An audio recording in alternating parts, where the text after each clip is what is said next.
বিশ্ব অর্থনীতির ভরকেন্দ্র এখন পশ্চিম থেকে দ্রুত গতিতে পূর্ব দিকে সরে যাচ্ছে এবং এই পরিবর্তনের অগ্রভাগে রয়েছে ভারত।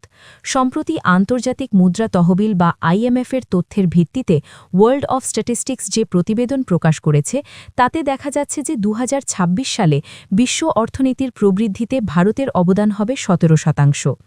এই পরিসংখ্যান সামনে আসার পর টেসলা ও স্পেসএক্সের কর্ণধার ইলন মাস্ক সামাজিক যোগাযোগ মাধ্যমে মন্তব্য করেছেন যে বিশ্ব অর্থনীতির ক্ষমতার ভারসাম্য বদলে যাচ্ছে।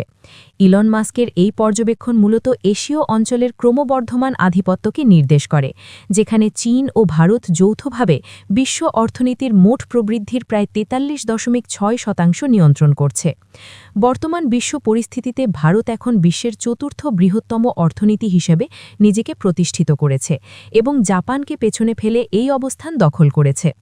আইএমএফের তথ্য অনুযায়ী 2026 সালে চীনের অবদান 26.6% এবং ভারতের 17% প্রবৃদ্ধি বিশ্ব অর্থনীতিকে এক নতুন দিশা দিচ্ছে। তুলনামূলকভাবে মার্কিন যুক্তরাষ্ট্রের অবদান 9.9% নেমে এসেছে, যা বৈশ্বিক ক্ষমতার এই পালাবদলকে আরও স্পষ্ট করে তোলে। ভারত বর্তমানে $4.19 ট্রিলিয়ন অর্থনীতিতে পরিণত হয়েছে এবং আগামী 2027-28 সালের মধ্যে জার্মানিকে অতিক্রম করে বিশ্বের তৃতীয় বৃহত্তম অর্থনীতি হওয়ার পথে দ্রুত অগ্রসর হচ্ছে।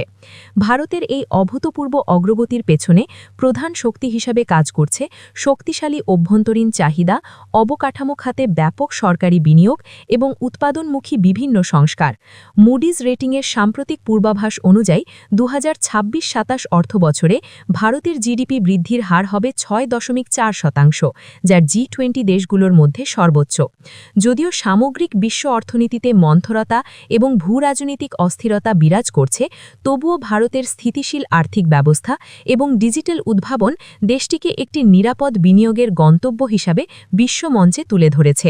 মাস্কের মন্তব্যটি কেবল একটি পরিসংখ্যানগত প্রতিক্রিয়া নয়, বরং এটি বিশ্ব অর্থনীতিতে পশ্চিমী দেশগুলোর একচ্ছত্র আধিপত্যের অবসান